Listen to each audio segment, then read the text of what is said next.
Chéron left Li Shimon's study chamber. Passing by a garden, he saw Princess Lanling from behind. She was standing in the pavilion and gazing at the night sky. Her hair and sleeves moved lightly in the wind. She looked natural and free as always, but even slimmer after much traveling. Having been worried about her since they parted at Jingjue Temple, Chéron felt relieved to see her in Gaoyu. Chéron had insisted not to trust Princess Lanling without full evidence, so as to be impartial in the deaths of Wagong village fighters. Yet he knew there were doubts in the accusations on her. A gap had been formed between them, and her attitude was even colder after their disagreement a few days ago. Chéron found no way to reconciliate, despite his wish and capacity as a widely known hero. He stopped and settled his mind while looking at Princess Lanling from a distance. "Ah Wu," he cried. "What can I do for you?" said Princess Lanling indifferently while turning around. "Would Mr. Zhang have a new charge against me? Beware of retribution, as you may be wrongly accused again," she continued and turned her face away. "Could you not give me a hard time when we talk?" Chéron's heart sank. "Do we have any other thing to talk about?"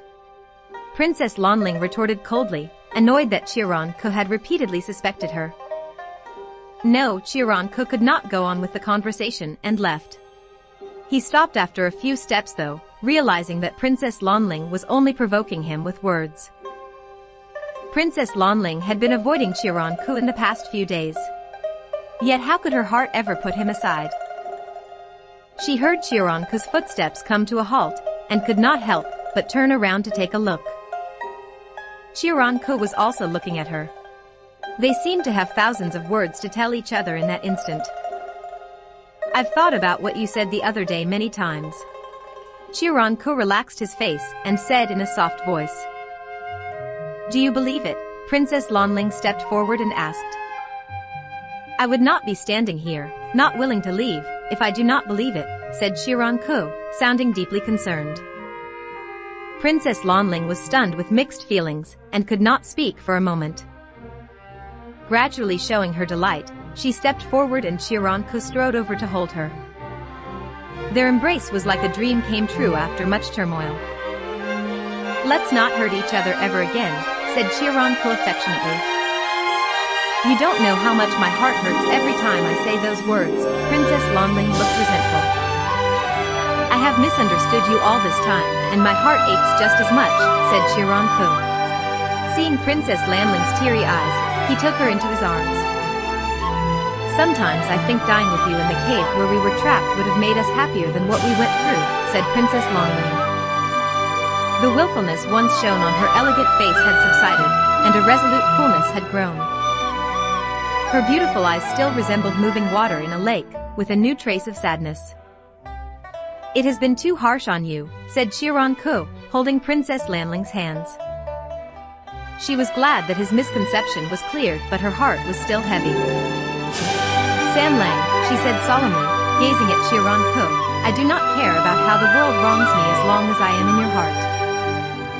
Chéron was deeply moved. He had often thought of Princess Lanling's misery at the moment he injured her at Wagong village, and deeply regretted the strike. "I have not forgotten how wrongly I hurt you. Would you forgive me?" "I hated you at the time." Princess Lanling looked calm and thoughtful. "I hated myself as well for not having died under your saber, and dived into the river from the Emperor's boat for an end.